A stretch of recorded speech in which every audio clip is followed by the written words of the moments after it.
सुनसान गली का आखिरी मोड़। बारिश की बूंदें तेज हवा के साथ बंबई की सड़कों को पीट रही थीं। रात के 11 बजे थे और राम मोहन चाल की गलियां पूरी तरह वीरान हो चुकी थीं। पर एक आदमी अब भी छतरी पकड़े उस सुनसान गली में तेज कदमों से आगे बढ़ रहा था। उसका नाम था विक्रम सावंत, एक निजी जासूस।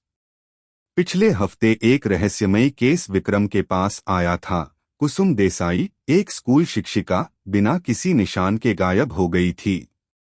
पुलिस ने केस को स्वेच्छा से भाग जाना मानकर बंद कर दिया था, लेकिन कुसुम की बहन नीलिमा को यकीन था कि कुछ गड़बड़ है। अब विक्रम उसी गली में था जहां आखिरी बार कुसुम को देखा गया था।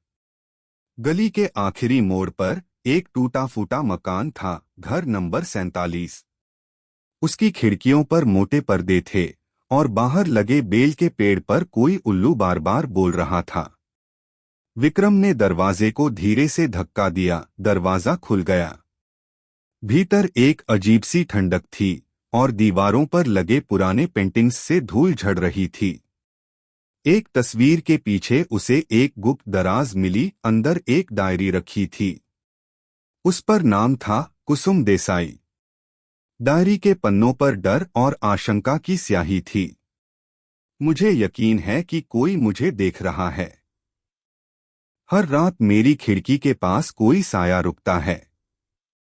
मैंने पड़ोसियों से पूछा, लेकिन सब खामोश हैं। शायद डर गए हैं, या शायद सब जानते हैं कुछ जो मैं नहीं जानती। तभी सीढ़ियों से किसी के कदमों की आवाज आई। विक्रम ने पिस्तौल निकाली और दीवार के पास चुपचाप खड़ा हो गया। सीढ़ियों से नीचे एक बुजुर्ग आदमी उतरा, सफेद बाल, काली आंखें और हाथ में टॉर्च।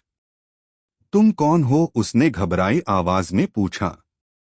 मैं विक्रम सावंत हूँ, प्राइवेट डिटेक्टिव। कुसुम देसाई को खोज रहा हूँ। वह आदमी हंस पड़ा, ठंडी और डरावनी हंसी। तुम भी कुसुम की तरह बहुत जानने की कोशिश कर रहे हो, पर यहाँ सच्चाई जानने की कीमत बहुत भारी है। अचानक उसने दीवार की एक ईंट दबा दी, जमीन पर एक ट्रैपडोर खुल गया। विक्रम ने तेजी से प्रतिक्रिया दी और आदमी के हाथ से टॉर्च छीन ली। नीचे अंधकारमय तहखाना था और उस तहखाने से कुसुम की आवाज जैसी कुछ धीमी धीमी चीखें आ रही थीं। विक्रम ने नीचे छलांग लगाई। अंधेरे में वह दीवार पर हाथ फेरता हुआ एक कोने में पहुंचा। वहां एक छोटी सी कोठरी थी। अंदर कुसुम थी, डरी, सहमी पर जिंदा। विक्रम ने उसे बाहर निकाला और पुलिस को बुलाया।